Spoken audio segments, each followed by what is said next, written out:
The obsidian-black Lamborghini Aventador carved through the Pacific Coast Highway like a blade, its V12 purring in perfect harmony with the fading California sun. For once, Dr. Julian Hayes, the man trusted to restart failing hearts, finally felt his own settle into a rare moment of calm. But tranquility on the PCH never lasts.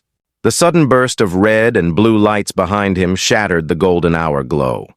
In his rearview mirror, the calm surgeon became something else entirely. A black man in an expensive car, bracing for a story he'd been forced to live too many times. He eased the Lamborghini onto the shoulder, gravel crunching like a warning under the tires. The officer walked toward him with a casual hand resting on his weapon, his expression firm, unreadable. "Step out of the vehicle." 4 simple words. And just like that, Julian knew. This wasn't a traffic stop. This was the moment everything in his life was about to change. The idyllic California sunset painted the sky in hues of fiery orange and soft lavender, a masterpiece of nature's artistry that Julian Hayes, a man who dealt in the delicate art of saving lives, usually appreciated. But tonight, the beauty of the moment was lost on him, shattered by the piercing wail of a police siren. The sound, a harbinger of dread for so many who looked like him, echoed in the luxurious cocoon of his Lamborghini, a stark contrast to the smooth jazz flowing from the speakers. He'd been on his way home from a grueling 12-hour shift at the hospital, his mind a whirlwind of surgical procedures and patient prognoses. The drive along the coast was his ritual, a way to decompress, to let the rhythmic crash of the waves wash away the sterile scent of the operating room. He had earned this car, a testament to years of relentless dedication, of sacrificing sleep and social gatherings for the pursuit of excellence. It was a symbol of his success, a tangible reward for the lives he'd mended. But as the flashing lights grew more insistent, the Lamborghini felt less like a trophy and more like a target. He pulled over, his heart hammering against his ribs, a frantic drumbeat against the sudden silence. He watched in the rearview mirror as the police cruiser, a stark white predator, came to a halt behind him. The officer, a silhouette against the blinding headlights, emerged from the vehicle with a deliberate slowness that sent a shiver down Julian's spine. It was a practiced nonchalance, a display of power that Julian had seen too many times before, not just on the news, but in the subtle and overt ways the world treated men who looked like him. Julian, ever the pragmatist, had already begun to run through a mental checklist, a protocol for survival that had been ingrained in him since childhood. Keep your hands visible. Be polite. Don't make any sudden movements. It was a script he knew by heart, a tragic performance he was forced to perfect. As the officer, a man whose name he would later learn was Mark Callahan, approached his window, Julian could see the hard set of his jaw, the suspicion already etched into the lines around his eyes. "License and registration." Callahan's voice was a low growl, devoid of any pretense of courtesy. Julian complied, his movements slow and deliberate, retrieving the documents from the glove compartment. He handed them over, his hand steady despite the tremor that ran through him. Callahan took them, his eyes barely glancing at the plastic cards before they flickered back to Julian, then around the opulent interior of the car. "This your car?" The question was loaded, each word a carefully aimed dart. "Yes, sir," Julian replied, his voice calm, betraying none of the turmoil within. Callahan chuckled, a dry, humorless sound that grated on Julian's nerves. "A doctor, huh? Must pay well." The comment hung in the air, thick with insinuation. Julian knew what the officer was implying, the ugly stereotype that a black man in a car like this must have come by it through illicit means.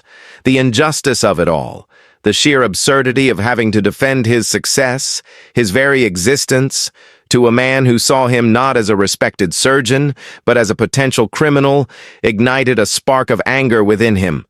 But he quickly extinguished it, knowing that any display of emotion would only be used against him. He had learned long ago that in these situations, his degrees, his accolades, his contributions to society were all rendered invisible. He was reduced to the color of his skin, a single damning piece of evidence in the court of public opinion. He could have told Callahan about the years of sleepless nights, the mountains of student debt, the immense pressure of holding a human heart in his hands. He could have described the faces of the patients he'd saved, the grateful tears of their families. But he knew it would be pointless. Callahan wasn't interested in the man behind the wheel. He was only interested in the narrative he had already constructed in his mind. The radio on Callahan's shoulder crackled to life, a disembodied voice reporting a stolen Lamborghini, matching the description of Julian's car. A cold dread washed over Julian. It was a setup, a perfectly orchestrated trap. He knew then that this was no longer a routine traffic stop. It was the beginning of a nightmare. "Step out of the vehicle, sir!" Callahan's voice was now laced with a triumphant edge.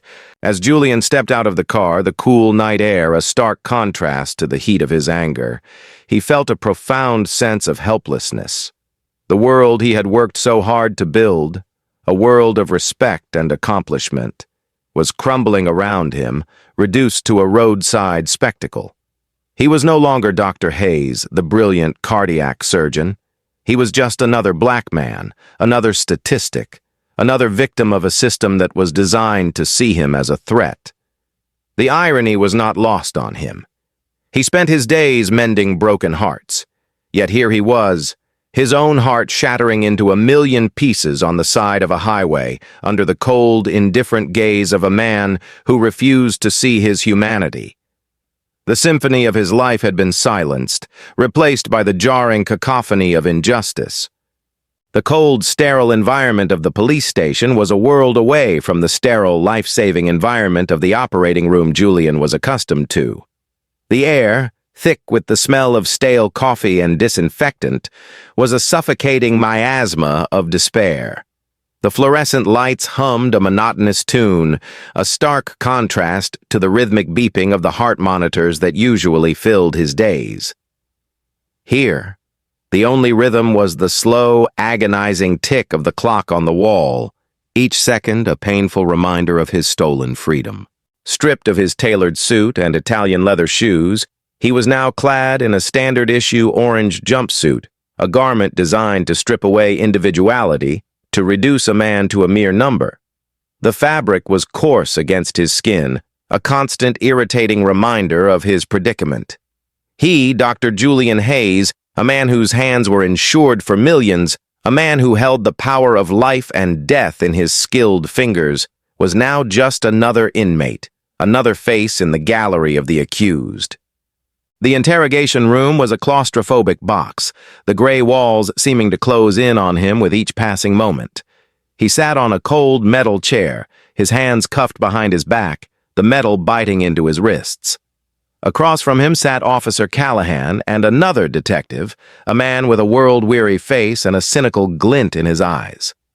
They fired questions at him, their voices a relentless barrage of accusations and insinuations. They wanted to know where he'd gotten the car, who his accomplices were, how he'd managed to pull off such a brazen theft. His protestations of innocence were met with sneers and dismissive waves of the hand. His credentials, his reputation, his years of hard work were all disregarded, treated as an elaborate cover for a life of crime. They painted a picture of him that was so far removed from reality, it was almost laughable. But there was nothing funny about the situation. This was his life they were playing with, his future they were carelessly tossing around like a cheap toy. As the hours dragged on, Julian's mind began to wander, to retreat into the recesses of his memory, seeking refuge from the harsh reality of the present. He thought of his father, a proud, hard-working man who had instilled in him the values of integrity and perseverance. He remembered his father's words, a constant refrain throughout his childhood: "You have to be twice as good to get half as much." He had lived by those words, had pushed himself to excel, to be a beacon of success in a world that often tried to dim his light. He thought of the countless hours he had spent in the library, his head buried in medical textbooks, while his friends were out partying. He remembered the grueling years of residency, the sleepless nights on call, the immense pressure of making life-or-death decisions. He had paid his dues, had earned his place in the world through sheer grit and determination, and now all of it was being erased, overshadowed by the color of his skin. The interrogation was a brutal, soul-crushing experience. They twisted his words, manipulated his statements, and tried to break his spirit. They brought up a minor traffic violation from his college days, a forgotten incident that they now brandished as evidence of his criminal tendencies. They were building a case against him, a flimsy, fabricated narrative based on prejudice and lies. He felt a rage building within him, a righteous anger that he struggled to contain. He wanted to scream, to lash out, to make them see the injustice of what they were doing. But he knew that any display of anger would only confirm their preconceived notions of him as an aggressive, dangerous black man. So, he held his tongue, his silence a shield against their venom.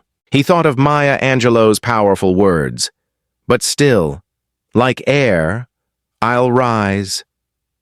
The line from her poem, "Still I Rise," became his mantra, a silent prayer that he repeated to himself over and over again. It was a promise of resilience, a declaration of his indomitable spirit. He would not let them break him. He would not let their prejudice define him. The hours bled into one another, the interrogation a relentless assault on his dignity. He was exhausted, both physically and emotionally, but he refused to give in. He held on to the image of his father, of his ancestors who had endured so much more, their strength a source of his own. He was a product of their resilience, a testament to their unwavering hope. Finally, after what felt like an eternity, they led him to a small, windowless cell. The heavy metal door clanged shut behind him, the sound echoing the finality of his situation. He was alone, trapped in a cage of their making. But as he sat on the cold, hard bunk, he realized that they could not imprison his mind. They could not extinguish the fire in his soul. He was a caged bird, but he would still find a way to sing. He would sing a song of truth, of justice, of a man who refused to be silenced. He would rise above the ugliness of their prejudice, his spirit soaring on the wings of his unwavering belief in himself. The echoes of a caged bird would not be a song of despair, but a symphony of defiance, a testament to the enduring power of the human spirit. Days turned into a week, each one a carbon copy of the last, a monotonous cycle of confinement and despair. The world outside, with its vibrant colors and symphony of sounds, had faded into a distant memory. Julian's world had shrunk to the four gray walls of his cell, his only companions the ghosts of his past, and the flickering flame of a hope that was threatening to be extinguished. The news of his arrest had spread like wildfire, a sensationalized story that painted him as a cunning car thief, a wolf in sheep's clothing. His face was plastered across television screens and newspaper headlines. His reputation, so carefully cultivated over years of hard work, now in tatters.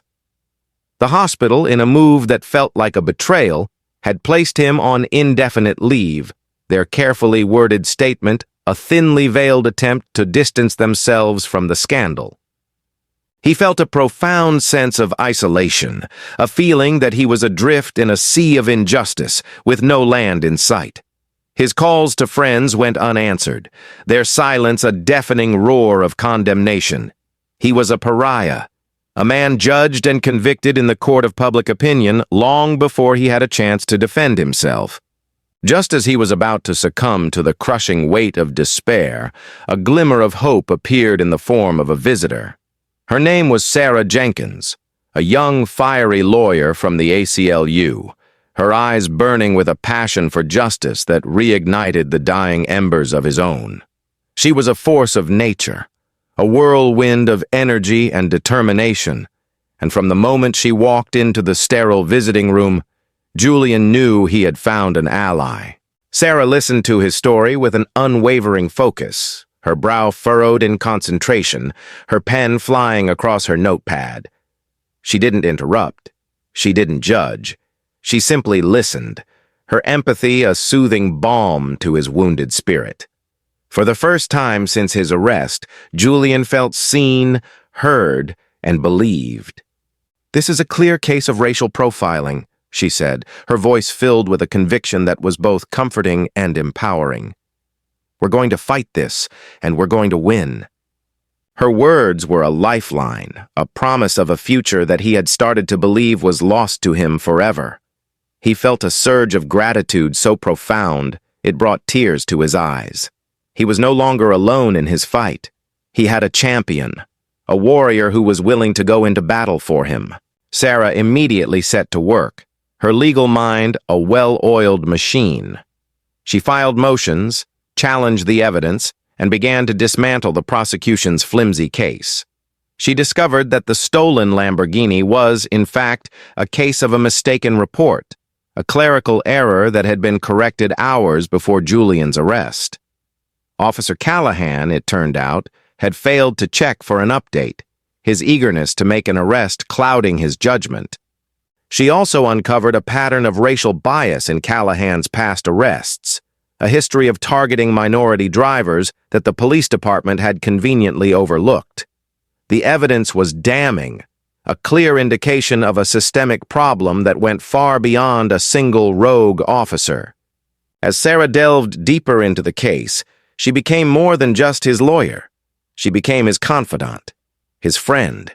They would spend hours in the visiting room, not just discussing legal strategy, but sharing stories, dreams, and fears. He told her about his passion for medicine, his love for the intricate dance of surgery. She told him about her own journey, her unwavering commitment to fighting for the underdog, a passion that had been ignited by a childhood experience with injustice. In the bleak landscape of his confinement, their conversations were an oasis of hope. He found himself looking forward to her visits, her presence a beacon of light in the darkness. He began to see that his fight was not just his own. It was a fight for every person who had been a victim of a broken system, for every voice that had been silenced by prejudice. One day, Sarah brought him a book, a collection of poems by Langston Hughes. He opened it to a random page, and his eyes fell upon the words, "Hold fast to dreams, for if dreams die, life is a broken-winged bird that cannot fly." The poem resonated with him, a powerful reminder of the importance of holding on to hope, even in the face of adversity. He realized that he had a choice. He could let this experience break him, could allow the injustice of it all to clip his wings and ground him in a state of perpetual victimhood. Or he could use it as a catalyst for change, a platform to fight for a better, more just world. He chose the latter. He would not be a broken-winged bird. He would be a phoenix, rising from the ashes of his ordeal, stronger and more determined than ever before. With Sarah by his side, he was ready to face the storm, to fight for his name, his freedom, and his future. The glimmer of hope had become a blazing fire, a testament to the power of human connection and the enduring strength of the human spirit. The courtroom was a theater of high drama, the air thick with tension and anticipation. The polished wood of the judge's bench gleamed under the harsh fluorescent lights, a silent witness to the countless lives that had been decided within these hallowed walls.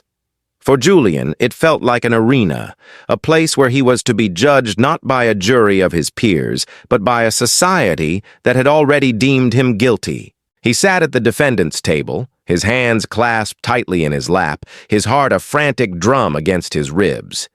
He was dressed in a crisp, dark suit, a stark contrast to the orange jumpsuit that had been his uniform for the past few weeks. But the suit felt like a costume, a futile attempt to reclaim the identity that had been stolen from him. In the eyes of many in the courtroom, he was still just a suspect, a man whose guilt was presumed, not his innocence.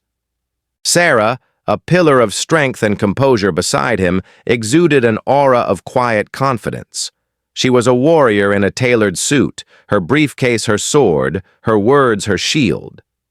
As the trial began, she rose to her feet, her voice clear and steady as she delivered her opening statement. She painted a picture of Julian not as a criminal, but as a respected surgeon, a man of integrity and honor who had been the victim of a grave injustice. The prosecution, a team of seasoned lawyers with a reputation for being ruthless, presented their case with a theatrical flair.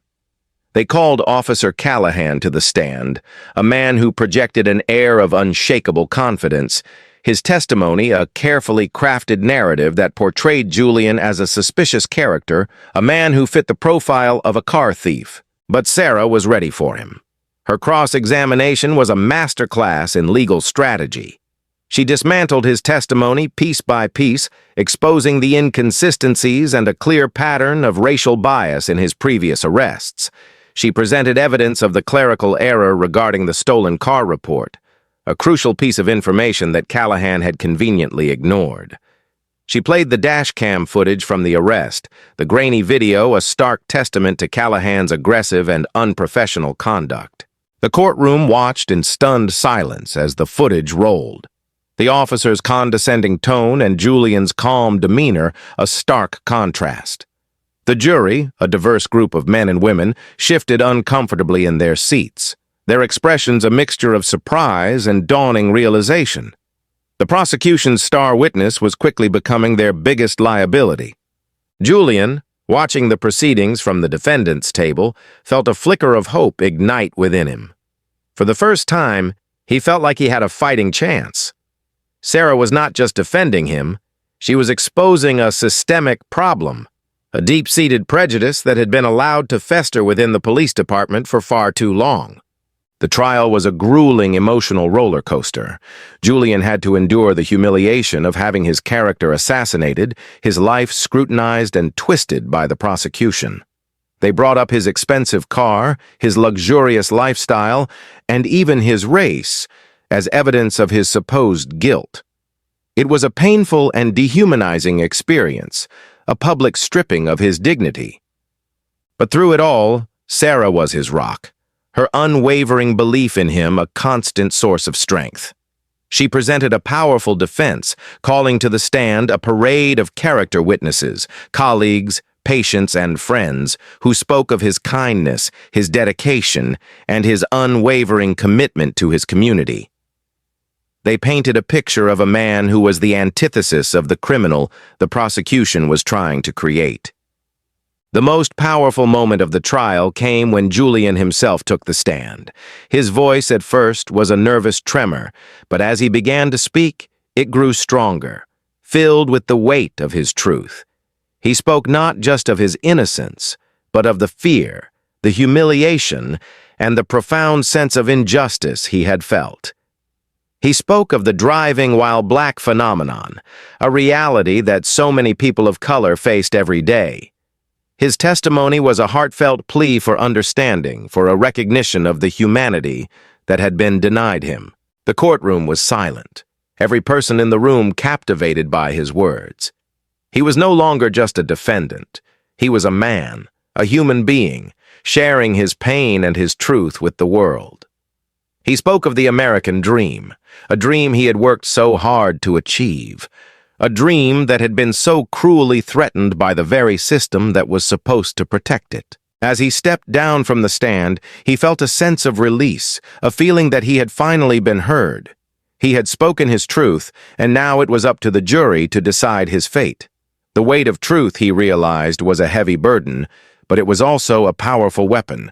It had the power to shatter lies, to expose injustice, and to set a man free. The air in the courtroom crackled with an almost unbearable tension. The jury had been deliberating for what felt like an eternity, each tick of the clock a hammer blow to Julian's already frayed nerves. He sat at the defendant's table, a stoic mask concealing the maelstrom of emotions swirling within him. His life, his future, his very identity hung in the balance, a fragile thing in the hands of 12 strangers. Sarah sat beside him, her hand resting reassuringly on his arm. Her presence was a calming anchor in the stormy sea of his anxiety. She had done everything she could, had fought for him with a ferocity that had left the prosecution reeling. Now, all they could do was wait. The courtroom doors creaked open, and the jury filed in, their faces grim and unreadable. The foreman, a middle-aged man with kind eyes, avoided looking at Julian, a gesture that sent a fresh wave of panic through him. The judge, a stern-faced woman with an air of authority, called the court to order, her voice a sharp crack in the heavy silence. "Mr. Foreman, has the jury reached a verdict?" she asked, her words echoing in the cavernous room. "Yes, Your Honor, we have," the foreman replied, his voice a low rumble. He handed a piece of paper to the bailiff, who then passed it to the judge. The judge read the verdict to herself, her expression betraying nothing. The seconds stretched into an eternity, each one a lifetime of suspense. Finally, she looked up, her gaze meeting Julian's. "On the charge of grand theft auto, we the jury find the defendant, Dr. Julian Hayes, not guilty."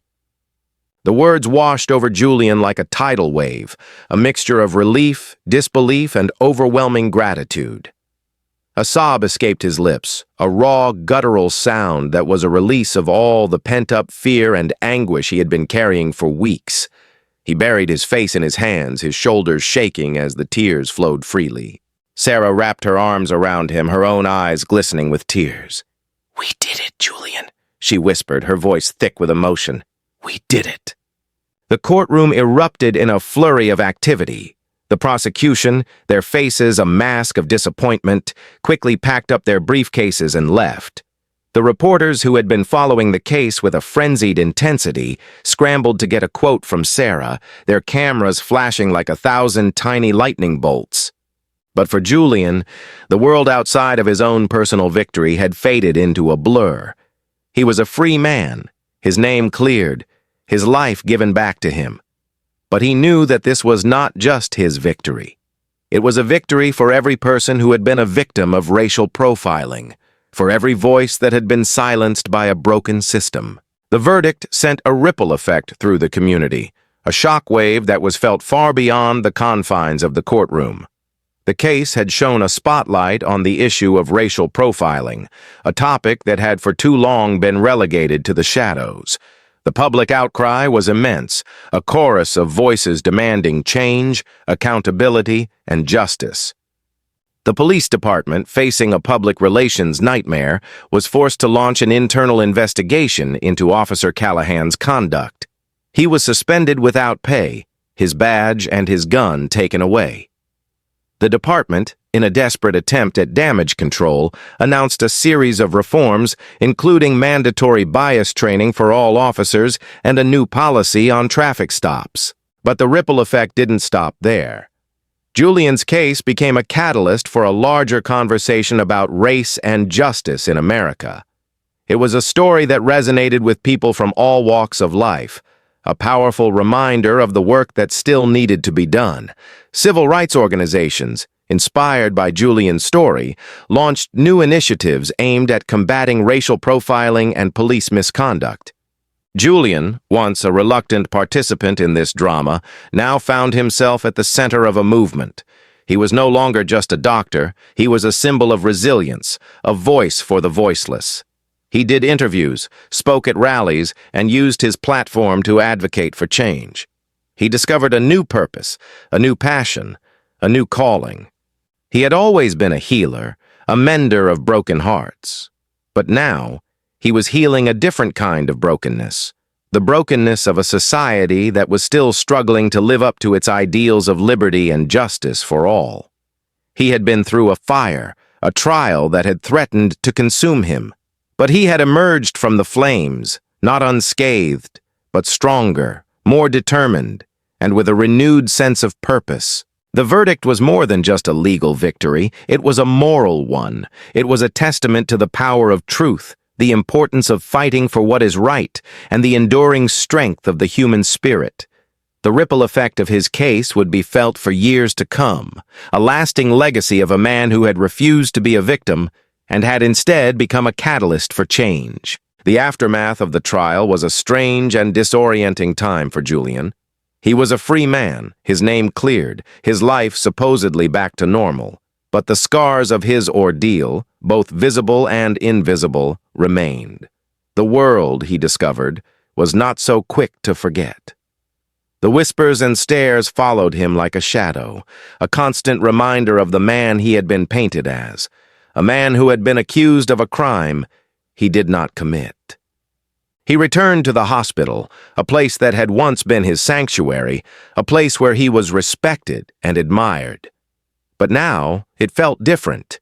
The familiar hallways seemed to echo with the whispers of his colleagues, their forced smiles and awkward pleasantries a thin veil for their lingering doubts. He was no longer just Dr. Hayes, the brilliant surgeon. He was Dr. Hayes, the man who had been arrested, the man who had been on the news. The trauma of his experience had left an indelible mark on his psyche. He suffered from nightmares, his sleep plagued by images of flashing lights, cold metal bars, and the sneering face of Officer Callahan. He found himself constantly looking over his shoulder, his heart pounding every time he saw a police car. The simple act of driving his Lamborghini, once a source of joy and pride, was now a source of anxiety and fear. He tried to lose himself in his work, to find solace in the familiar rhythm of the operating room. But even there, he found that things had changed. His hands, once so steady and sure, now trembled at the most inopportune moments.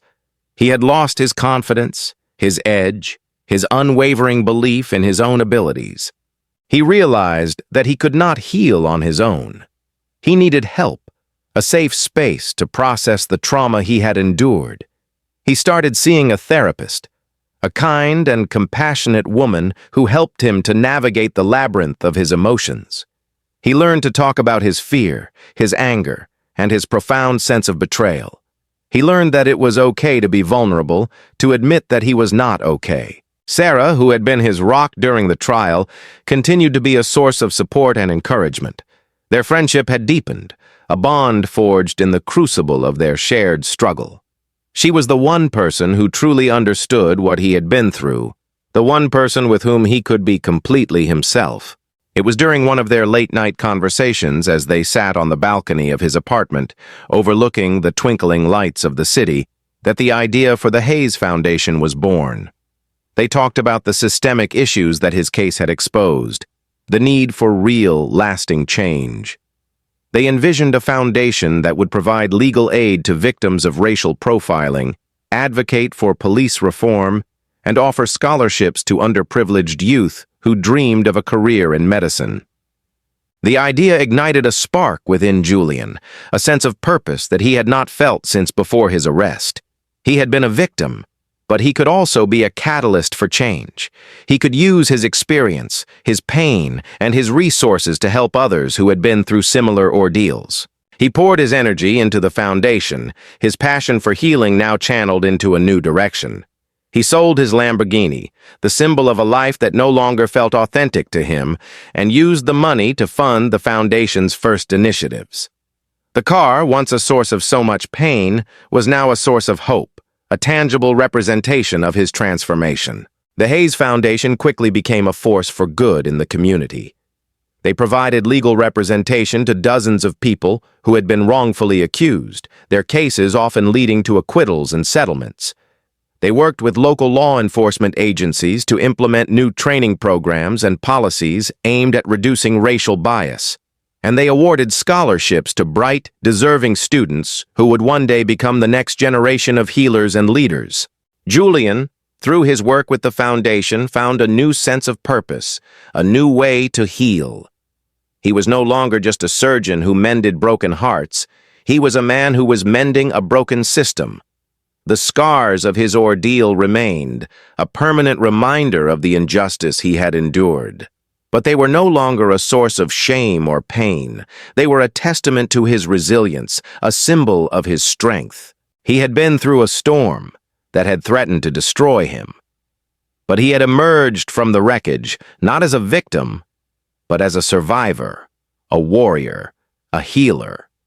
He had planted the seeds of a new beginning, not just for himself, but for his community, for a world that was in desperate need of healing. And in the fertile ground of his pain, something beautiful and transformative had begun to grow. Life had found a new rhythm for Julian, a rhythm that was no longer dictated by the sterile beeping of heart monitors, but by the heartfelt stories of the people his foundation helped. He had found a new kind of healing, a healing that came not from a scalpel and sutures, but from compassion and advocacy. The Hayes Foundation had become his life's work, a testament to his resilience and his unwavering commitment to justice. One evening, as he was poring over case files in his office, a familiar name caught his eye. Officer Mark Callahan. The man who had been the architect of his nightmare was now seeking legal aid from the very foundation Julian had created. The irony was so thick, it was almost suffocating. Callahan, it turned out, had been fired from the police department after a string of similar incidents had come to light. He was now facing a lawsuit from another victim of his racial profiling, a young man whose life had been turned upside down by a wrongful arrest. Callahan, stripped of his badge and his power, was a broken man, his life in shambles. Julian's first instinct was to refuse, to slam the door on the man who had caused him so much pain. But then, he remembered the core values of his foundation, to provide justice for all, regardless of their past. He also remembered his own journey, the importance of compassion and forgiveness in the process of healing. He agreed to meet with Callahan, a decision that was met with shock and disbelief by his staff. The meeting was tense and awkward, the air thick with unspoken words. Callahan, a shadow of his former self, sat across from Julian, his eyes downcast, his voice a barely audible whisper. He spoke of his regret, his shame, and the long, hard road he had traveled to come to terms with his own prejudice. He told Julian about his childhood, about a father who had filled his head with racist ideologies, about a police force that had fostered a culture of bias and discrimination. It was not an excuse, he said, but an explanation, an attempt to understand the man he had become. Julian listened, his heart a battlefield of conflicting emotions. He saw in Callahan not a monster, but a man, a flawed human being who was a product of his environment. He saw a man who was finally, after all these years, ready to take responsibility for his actions. In a move that surprised even himself, Julian agreed to have the foundation represent Callahan. It was a controversial decision, one that drew criticism from many in the community. But Julian knew it was the right thing to do. It was a testament to the power of restorative justice, the belief that even the most broken among us are capable of redemption. The lawsuit against Callahan was settled out of court, the city agreeing to a multi-million-dollar payout to the victim. As part of the settlement, Callahan agreed to work with the Hayes Foundation, to share his story, to become an advocate for police reform. The ultimate twist, the one that no one saw coming, was the impact that this unlikely partnership would have on the city. Callahan, with his insider's knowledge of the police department, and Julian, with his unwavering commitment to justice, became a formidable team. They worked together to create a new model of community policing, one that was based on trust, transparency, and accountability. The city, which had once been a hotbed of racial tension and police misconduct, became a model for the nation. The crime rate dropped, community relations improved, and the city that had once been the source of Julian's greatest pain became the source of his greatest triumph. One day, years later, Julian and Callahan stood on a stage together, accepting an award for their work in community policing. The crowd, a diverse mix of people from all walks of life, gave them a standing ovation. As Julian looked out at the sea of faces, he realized that he had come full circle. He had been a victim of a broken system, but he had refused to be defined by it. He had used his pain to create something beautiful, something that would outlast him, something that would continue to heal the world long after he was gone. The ultimate justice, he realized, was not about revenge or retribution. It was about transformation, about finding the humanity in those who have wronged us, and about working together to create a more just and compassionate world. It was about turning scars into stars, pain into purpose, and a story of injustice into a legacy of hope. The shocking twist was not that he had helped his accuser, but that in doing so he had found his own ultimate healing, and had, in the process, healed a city. The most profound life lesson was that true strength is not measured by the ability to fight, but by the courage to forgive and the compassion to heal. In the end, Dr. Julian Hayes' journey reminds us of a truth we often try to forget. Even when the world fails us, we still have the power to rise.